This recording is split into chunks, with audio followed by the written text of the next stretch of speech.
Íslendingurinn sem tyrkneskir fjölmiðlar fullyrtu í gær að hefði fallið í Sýrlandi heitir Haukur Hilmarsson. En hefur ekki borist formleg staðfesting á því hvort Haukur er lífs eða liðinn. My name is Shahin. I am from Iceland. I am here to stand in solidarity with the revolution of Rojava.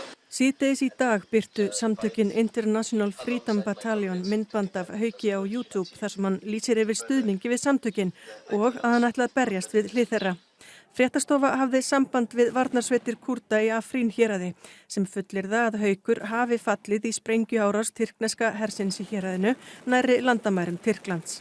Móðir Hauks biðlaði til almennings í dag að aðstoða sig við að afla upplýsingu Hauk og hvað hann hafi verið að sýsla undanfarið ár.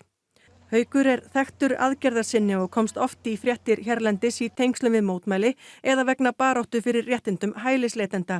Hann tók virkan þátt í mótmælum gegn Kárahnjúkavirkjun á Austfjörðum og það vakti mikla athygli þegar hann dró bónusfána að húni á Alþingishúsinu í búsáhaldabyltingunni.